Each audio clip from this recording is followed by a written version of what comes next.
Miss Bellum! Miss Bellum! Yes, Mayor. The pickle jar is acting funny again. Mayor, you know I can't do this for you after I leave, and today's my last day in Townsville. Please, Miss Bellum, just this one last time. Oh, Miss Bellum, I'm gonna miss you so much.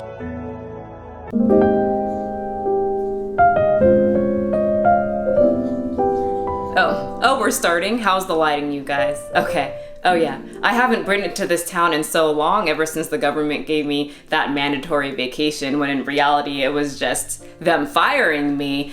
We're starting. Okay. Oh, we're gonna get my face this time. That's so different from when I used to work for you guys.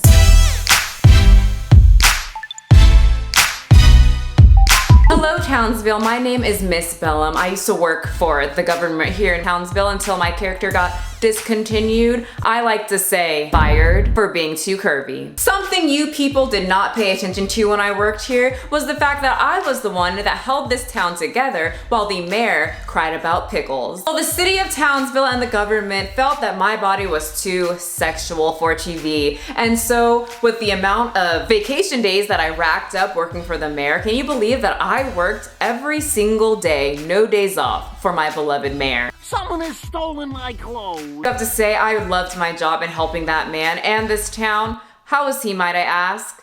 Oh, that poor small man. I know, he doesn't do well by himself. Despite being fired for my looks and losing a job that I really just loved. But with all of that being said, me losing my job, getting fired purely because of the way that my body looks, I have been vacationing, living my best life, laying on the beach with this body that I got fired over with my new gorgeous boyfriend. What? Oh, Townsville, why do you think I loved reporting crime to the Powerpuff Girls? I have a thing for bad boys. I like her.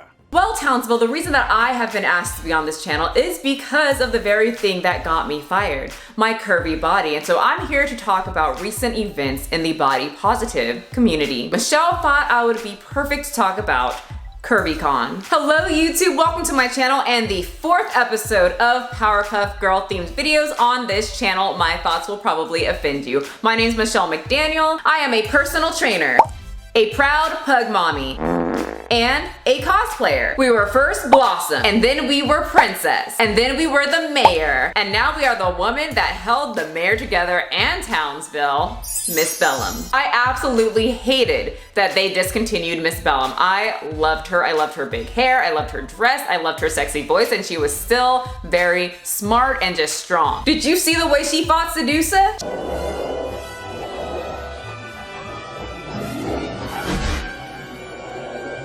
She whooped her. Nobody can play with Miss Bellum. Plus, she has a booty. So we all kind of know that I had to cosplay as Miss Bellum. Okay, let's hop into today's topic. Today we are talking about Curvycon and our favorite fat sex therapist who went. Sonalee, our absolute best friend on this channel. For anyone who is not familiar with Sonalee, she says the following. If you're not attracted to fat women, you're fat phobic. If you're not attracted to fat women, then you should watch fat porn until you see the beauty of obesity and you become attracted to fat women. And my absolute favorite, putting a child on a diet is on the same level as sexual abuse or assault. There are so many others, but those are just the main ones. So let's read what Curvycon is because I've never heard of it, which is odd because I like to think that I am curvy, but I guess another thing that Townsville did not invite Miss Bellum to. That's fine, my man thinks otherwise. I like her.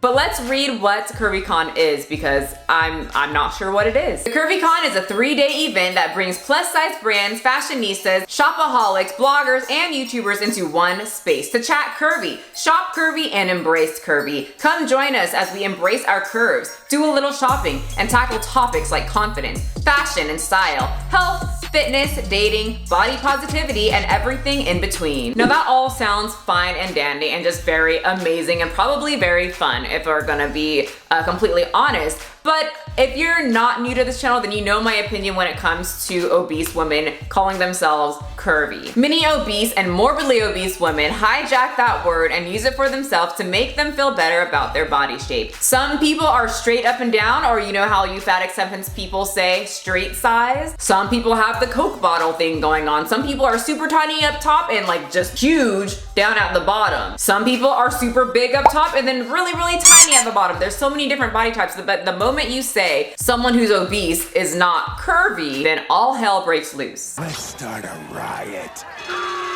And really, when these obese women are using the word curvy, it's just to cover up the realities of their health issues. And if it's not to cover up their health issues, then it's to cover up the fact that they are very insecure about their physique. I personally say call it what it is, obesity. It should be called ObesityCon. If you are that positive about being fat or obese or morbidly obese, then just call it the technical name. No need to give it pet names. ObesityCon is really what it is. Because it was really just a bunch of obese women gathering, eating, laughing, loving, and shitting on people who are skinny, fit, or not fat enough. I'm sure that not everybody in this group does that or did that at this event, but Sonalee did. And she is a very big part of the fat acceptance community. So until people from the fat acceptance group start saying, Sonalee is not one of us, she's insane, I'm going to still group her into your group. So fat acceptance people maybe start speaking out about her. Now let's read about Sonalee's experience at Curvycon. Being at Curvycon was weird. As a person both aware of late stage capitalism and mostly uninterested in fashion,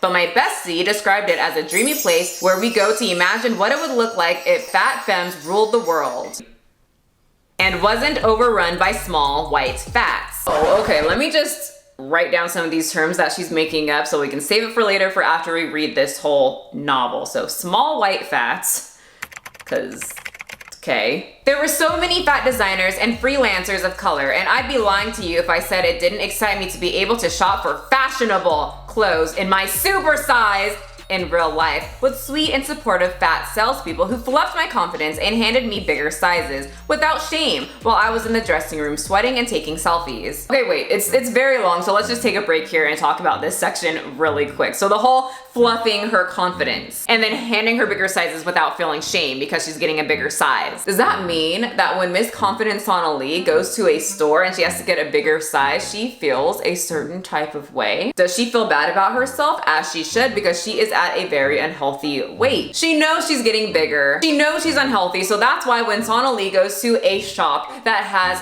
thin salespeople who says, okay, well, I can go get you a bigger size when something doesn't fit her, Sonalee takes it as the salesperson being fat phobic, or judging her because she's fat and she needs a bigger size, or judging her fat body and not accepting her for who she is, or whatever other lengths that she wants to go to. When in reality, they're just trying to do their job and going to go get her a bigger size. Just like the people at this plus size boutique thing did for her. She didn't think anything of it because the women looked like her, and so therefore she didn't feel bad. A thin woman goes and gets her a bigger size, then she's gonna feel bad about her because she knows that thinner people are healthier because they do not have so much body fat on their body, on their joints, the visceral fat suffocating their internal organs. She also said that she was sweating in the dressing room. That's something that happens a lot when you are that size. Look, I know that I sometimes break a sweat when I am trying to take off a bra or some type of contraption that, you know, these clothing companies like to say is a outfit. But if you are sweating by trying on a shirt and trying on a couple pieces of pants, Houston, we have a problem. all binaries won't agree, but for me as a non-binary person, it didn't feel weird to stand in front of this sign.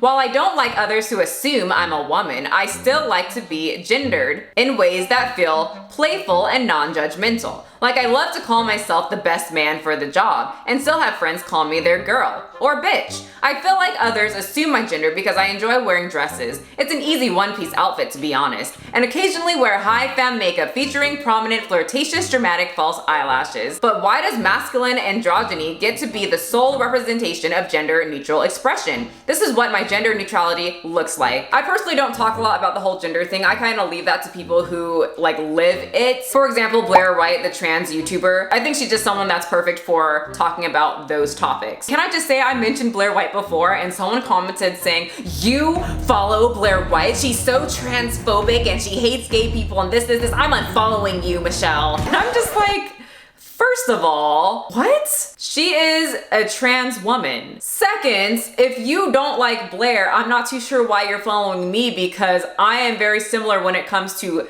my profession. fitness. So if you want to unfollow me because I like how Blair expresses herself when it comes to her opinion on that topic, then just do it. You don't have to tell me. Personally enjoy Blair's content, and I think she really matured over the years on the way that she expresses herself, and I really respect that. But since Sonalee loves to shove everything in her posts and make sure that she gets so many different types of victim cards, let's talk about this for a little bit. I personally would assume, and I'm guessing this is like phobic in some type of way, I'm not too sure why, but I would assume that if someone is wearing a dress and they're wearing makeup and false eyelashes and heels, I would think that they are at least trying to be feminine. I don't know, you guys tell me. Personally, if I go outside, I see a bunch of women just walking down the street all the time, and I full on assume that they are women. Blair White, who is trans, who does the extensions, who does the nails, who does the makeup, who wears the female clothes, I'm going to assume that she wants to be labeled as a woman. But with all that being said, I feel that Sonalee just tries to be offended about literally anything. I just think that Sonalee loves to find things to complain about so that she can continue to just play the victim about everything and anything, and to keep her more interesting than she actually is. Sonalee is not some amazing, inspiring feminist fighting for every single woman in this country. She's an angry, obese woman who's eating herself to death and wanting to bring other women down her path so she doesn't feel alone. And I find her personality gross, and she is just a very evil person for wanting people to die through the path of food addiction. Once again, she's so wacky, and I really recommend looking at the past videos about Sonalee and why most sane people don't like her. Small white fats. I've seen so many women in the body positive community complain about small fats. That Virgie Tovar, the girl who complained about people getting a small piece of cake and how it's fat phobic to do so, wrote an article called "Take the Cake, Do Smaller Fat People Have Privilege?" So yeah, people, the body positive community, the all-inclusive body positive community, fat acceptance community, whatever they want to call themselves, are saying that some people are not fat enough for their all-inclusive group. Sonalee said that it would be nice if the world was ruled by, I'm not too sure what she calls herself, maybe ultra fat or infinity fat. I know that's a term that they made up. But basically Sonalee said that it would be nice that if the world was ran by infinity fats, you know, people of her size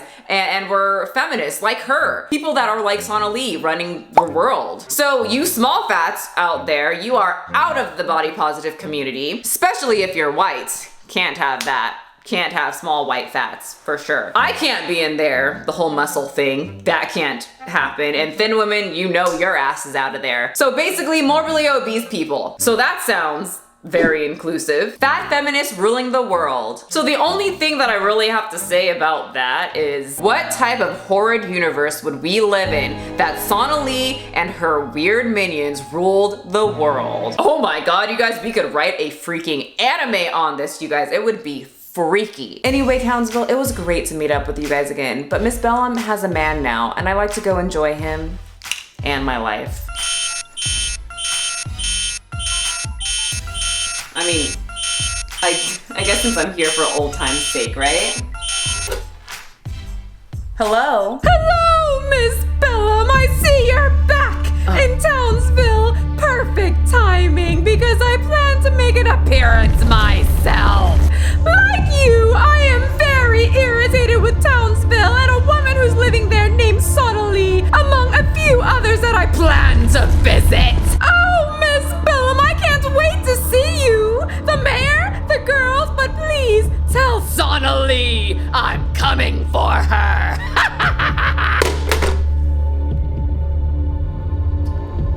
Well, Townsville, I'm gonna get back to my man and my vacation and get out of town. Good luck. You see the drippy, I'm fitted up. Hop in my car and the giddy up. Secure the bag, yeah, I get the bus. Pick it up, pick it up, pick it up. You see the drippy, I'm fitted up. Hop in my car and the giddy up. Secure the bag, yeah, I get the bus. Pick it up, pick it up, pick it up, pick it up. Ooh, I've been on the flex since flex on. Neighborhood all in your eardrums. I ain't never scared like Bone Crush. Boy, I got God, don't fear none.